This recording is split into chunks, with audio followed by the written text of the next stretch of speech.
दोस्तों, आज हम बात करेंगे उस एक गलती के बारे में जो हम सब करते हैं जब हम अपने स्टडी के लिए एक टाइम टेबल या शेड्यूल बना रहे होते हैं और जब हमें आशा के अनुरूप परिणाम नहीं मिलता है तो हम बहुत दुखी होते हैं।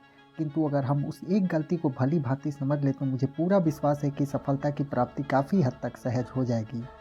और साथ ही हम चर्चा करेंगे एक ऐसे व्यवहारिक फार्मूले पर जिससे अगर हम अपनी दैनिक दिनचर्या का शेड्यूल बनाएंगे तो आपको 100% सकारात्मक रिजल्ट देगा। तो बने रहिए जॉब्स इन्फो इलाहाबाद के साथ।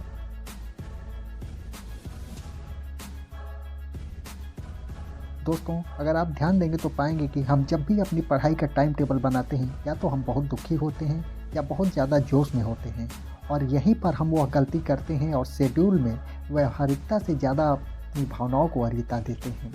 जैसे अगर हम इसको उदाहरण से समझें तो हम सोचते हैं कि कल से हम अब 15 घंटे पढ़ेंगे, 18 घंटे पढ़ेंगे, कहीं घूमने ही नहीं जाएंगे, एकदम रूम में लॉक लगा के बैठ जाएंगे, कोई मिलने आएगा तो उससे मिलेंगे भी नहीं, एकदम रूम में छिपे रहेंगे।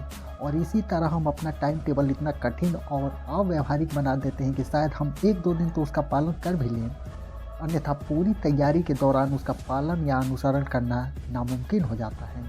और मुझे पूरा यकीन है कि आप मेरे इस स्टेटमेंट से सहमति व्यक्त करेंगे कि जब हम ऐसे एक अव्यवहारिक शेड्यूल को फॉलो नहीं कर पाते हैं तो हमारे मनोबल पर नकारात्मक प्रभाव पड़ता है और आप खुद महसूस करेंगे कि आपके मन में निराशा घर करने लगती है।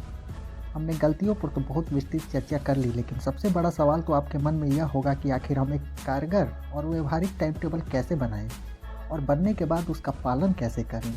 तो दोस्तों, मैं आपको बता देना चाहता हूं कि आप तत्कालीन परिस्थितियों के अनुरूप अपने शेड्यूल का निर्धारण करें। जैसे आपकी क्लास कब से है, क्लास मॉर्निंग में है या इवनिंग में है, आप भोजन कितने समय बनाते हैं या टिफ़िन कितने बजे आता है, आदि बातों को अगर आप ध्यान में रख के अपना शेड्यूल निर्धारित करेंगे काफ़ी फ़ायदा मिलेगा।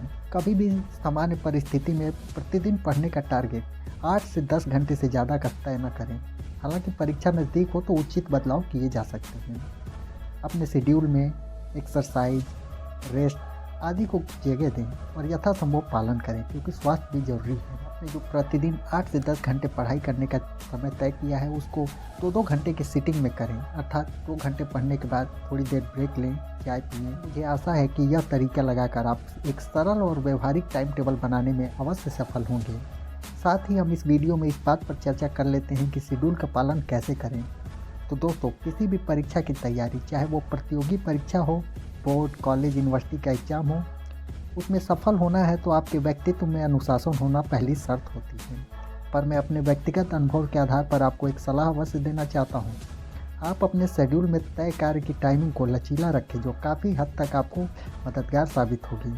जैसे हम इसको एक उदाहरण से समझते हैं तो मान लेते हैं कि आपने अपने टाइम टेबल में तय किया है कि आपको दिन में 6 घंटे पढ़ना है और परिस्थिति ऐसी बनती है कि किसी दोस्त का बर्थडे है और शाम को कहीं बाहर जाना है। तो ऐसी परिस्थिति में आप क्या करेंगे? तो यहाँ पे बहुत मित्रों का जवाब होगा कि या तो वो पढ़ाई छोड़ देंगे या बहुत लोग यह भी कह सकते हैं कि दोस्त की पार्टी ही छोड़ देंगे। पर दोस्तों, यहीं पे आपके मानसिक स्थिरता और व्यवहारिकता का असली परिचय होगा। आपको न तो पढ़ाई से समझौता करना है और न ही सामाजिक संबंधों से, बल्कि मेरी राय में आपको सुनिश्चित करना चाहिए कि शाम को पार्टी में जाने से पहले ही आपने डेली 6 घंटे की पढ़ाई के टारगेट को अचीव कर लें। अर्थात शेड्यूल का टाइमिंग लचीला हो, स्वीकार्य है, पर टारगेट में अनुशासन बना रहना चाहिए।